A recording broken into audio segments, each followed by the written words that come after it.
હવે કોને કહેવું, હવે ક્યાં જઈને રડવું, આ હૈયા વરાળ ક્યાં ઠાલવવી, કોના ઉંબરે જઈ દયાની ભીખ માગવી? કારણ કે જે નહોતું ધાર્યું એ થઈ ગયું. કુદરતે જે નહોતું કરવાનું તે કરી દીધું. હવે ગુજરાતના ખેડૂતો પાસે એવો કોઈ ખભો નથી જ્યાં જઈને પોખ મૂકીને રડે. જો કે જ્યાં કુદરતે ના રૂઝાય એવા ઘા આપ્યા ત્યાં હવે તાતને ટેકો આપવા તંત્રએ પણ કમર કસી છે અને રાજ્યમાં સર્વેનું કામ શરૂ કરાયું છે.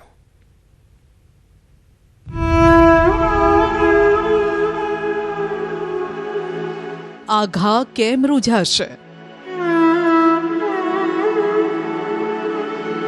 પેટીઓ કેમ રડાશે?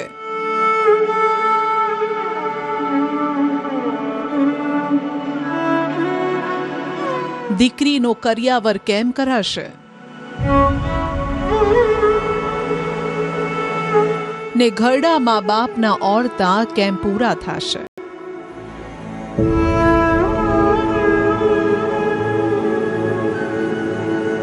આવી તો કંઈ કેટલી ચિંતાઓ લઈ ખેડૂત સમયની થપાટ સામે ઝઝૂમી રહ્યો છે. તેમાંય ગીર સોમનાથના દ્રશ્યો જોઈ તમારી આંખમાંથી આંસુ આવી જશે. જુઓ, એક ખેડૂત પાક પકવવા જેટલી મહેનત કરે છે તેના કરતાં હવે તેને બચાવવા માટે રીતસર ઝઝૂમી રહ્યો છે. માંડવી તો કાઢી લીધી પણ માવઠાએ તેમાં ફુગારો લાવી દીધો. ભેજ આવી ગયો ને જેને સૂકવવા હવે તાતે પંખા મૂક્યા છે, લાઇટના ગોળા મૂક્યા છે જેથી તેને ગરમી મળી શકે. ઘરની અંદર રાખેલી મગફળી છે તે ઉગવા લાગી છે. હું આપને સીધો મારા હાથના દ્રશ્યના માધ્યમથી બતાવી જોઈ શકાય છે. આ મગફળીનો એ પાક છે કે જે વરસાદ પહેલા ખેડૂતોએ લેણો હતો, પરંતુ તેમણે આ પાક લણી અને પોતાના ખેતરમાં મૂક્યો હતો ને તે હવે સંપૂર્ણ નાશ પામવા લાગ્યો છે. સાથે સાથે હું કેમેરામેનને કહીશ કે ખેડૂતો કઈ રીતે જુગાડ કરી રહ્યા છે પોતાની મગફળી બચાવવા માટે. જોઈ શકાય છે પંખાઓ ગોઠવા છે, સાથે સાથે વીજળીના બલ્બ છે તે ગોઠવા છે, પરંતુ ક્યાંક ને ક્યાંક ખેડૂતોને આ જે મહેનત છે તે માથે પડે તે પ્રકારના દ્રશ્યો સર્જાઈ રહ્યા છે. આગામી ચોમાસાની સિઝનમાં જે બિયારણની વ્યવસ્થા કરવાની હતી તે પણ હવે સંપૂર્ણ નાશ પામવા લાગ્યો છે. હાલ ઘરની મહિલાઓ હોય કે પુરુષો કે પછી બાળકો મગફળીની માવજતમાં લાગ્યા છે. જો થોડી ઘણી મગફળી બચી જાય તો 2 ટંક રોટલાના રૂપિયા નીકળે. તકલીફ એટલે હવામાન આગાહી હતી ને એટલે તાત્કાલિક માંડવી કાઢ્યું, ઘરમાં નાખ્યું તો નાય ઉગી ગયું, ખાતર જેમ થઈ ગયું. એટલે સરકારે આ ટેકાનો ભાવે તો આવો માલ ન રાખે તો વેપારીઓ ન રાખે. હવે તો ઉકોડામાં નાખવાની રહી ને મજૂરી વધી ગઈ.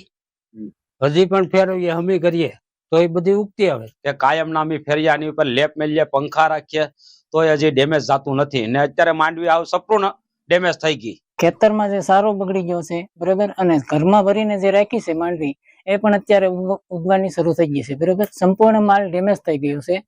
તો હવે શું કરવું એ વિચાર કરીએ છીએ. ઉના તાલુકાના કેસરિયા ગામ સહિતના વિસ્તારોમાં ખેડૂતોના આ જ હાલ છે, બદથી બદતર. સતત વરસાદ ભેજના કારણે ઘરમાં રાખેલી મગફળીમાં અંકુર ફૂટી ગયા છે.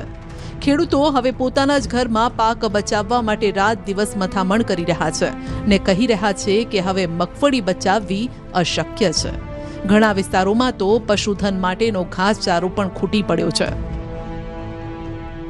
સૌરાષ્ટ્ર જ નહીં, ઉત્તર ગુજરાતમાં પણ આકાશી આફત ઓછી નથી આવી.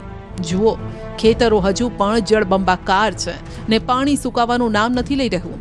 સાબરકાંઠા જિલ્લામાં છેલ્લા 3 દિવસથી વરસાદી માહોલ છવાયેલો છે, ત્યારે ખેડૂતોને ભારે નુકસાન થઈ રહ્યું છે. ડાંગર, સોયાબીન, મગફળી, કઠોળ સહિત શાકભાજીનું વાવેતર ફેલ થાય તેવા પૂરેપૂરા એંધાણ છે. વરસાદના લીધે ડોગર ફેલ થઈ ગઈ, મફરી ફેલ થઈ ગઈ, ગોટે પલળી ગયો, ડોગરના પૂરા પલળી ગયા, બધું ફેલ થઈ ગયું છે. હાથમાં કોઈ આવે એવું લાગતું નથી. અને જો કદાચ હાથમાં આવે તો માર્કેટમાં લઈને જઈએ તો સ્વાભાવિક છે કે વેપારીનો ભાવ આપવાનો નથી.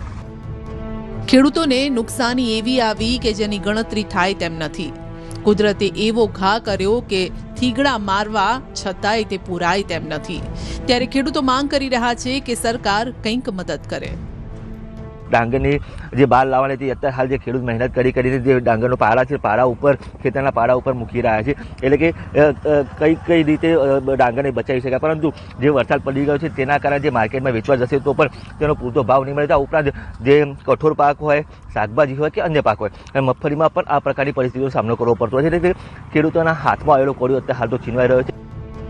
આ તરફ રાજકોટ જિલ્લાના ધોરાજી ઉપલેટા પંથકમાં છેલ્લા 1 અઠવાડિયાથી કમોસમી આફત વરસી રહી છે. સોયાબીન તો ખેતરમાં જ ખાતર બની ગયા છે અને મગફળી સડી ગઈ છે. ખેડૂતોને ચિંતા હવે નવા પાકને લઈને છે કે જો આ નુકસાનીનો સર્વે થાય ને કંઈક મળે તો ખેતર સાફ કરીને બીજા પાક વિશે વિચારી શકાય. સોયાબીનમાં પૂરેપૂરું નુકસાન છે. મેં વીઘે 12,000નો ખર્ચો ચડાવ્યો હતો. મારે 12 વીઘાનું વાવેતર છે. એમાં મજૂરી આવી જાય, બિયારણ આવી જાય, દવા આવી જાય અને અત્યારે આ વરસાદ સતત પડે છે અને હજી આગાહી છે વરસાદની, એટલે આમાં ખાતરની પોઝિશન અત્યારે કોઈ પણ પૈસો હાથમાં આવે એમ નથી. આ વેચાણ કોઈકે વીઘે 12,000 તો કોઈકે 15,000 ખર્ચ કર્યો પણ તેની ખોટ પૂરાય તેમ નથી. મોંઘા ભાવનું બિયારણ, મોંઘું ખાતર, મોંઘી દવાનો ખર્ચ કર્યો પણ બધો જ માથે પડ્યો. ધોરાજી ઉપલેટા પંથકમાં મગફળી, સોયાબીનના પાક તેમજ પશુઓ માટેનો ચારો મકાઈ, જુવારનો કર્યો હતો તેને વરસાદે બરબાદ કરી નાખ્યો છે. 2-3 દિવસથી ગુજરાતમાં વરસાદ વરસી રહ્યો છે, જેથી સોયાબીન અને મગફળીનો પાક સંપૂર્ણપણે નાશ થઈ ચૂક્યો છે. તો હાલ હવે સરકારશ્રીને એવું નિવેદન છે કે આવનારા નવા પાક માટે કે સહાય કરે, સર્વે કરે, સેટેલાઇટ દ્વારા સર્વે કરવાની માંગણી છે. ખેતરના હાલ તમે જોશો તો તમને પણ થશે કે કુદરતે આ શું ધાર્યું છે, કેમ આવી થપાટ મારી રહી છે. વરસાદને ધોરાજી તાલુકાના ઉપલેટા તાલુકાના અંદરમાં જે રીતે વરસાદ વરસ્યો તેને લઈને મગફળી છે, સોયાબીન છે, તેનો શોધ વળી ગયો. આપ સીધા દ્રશ્યો જોશો કે તે સોયાબીનનું જે વાવેતર ખેડૂતે 12 વીઘાનું વાવેતર કર્યું તે વાવેતરના અંદરમાં 100% નષ્ટ થઈ ગયું છે. આ છે કારું પડી ગયું છે. આપ સીધા દ્રશ્યો જોઈ શકો છો કે સોયાબીન સાવ ફેલ થઈ ગયું છે.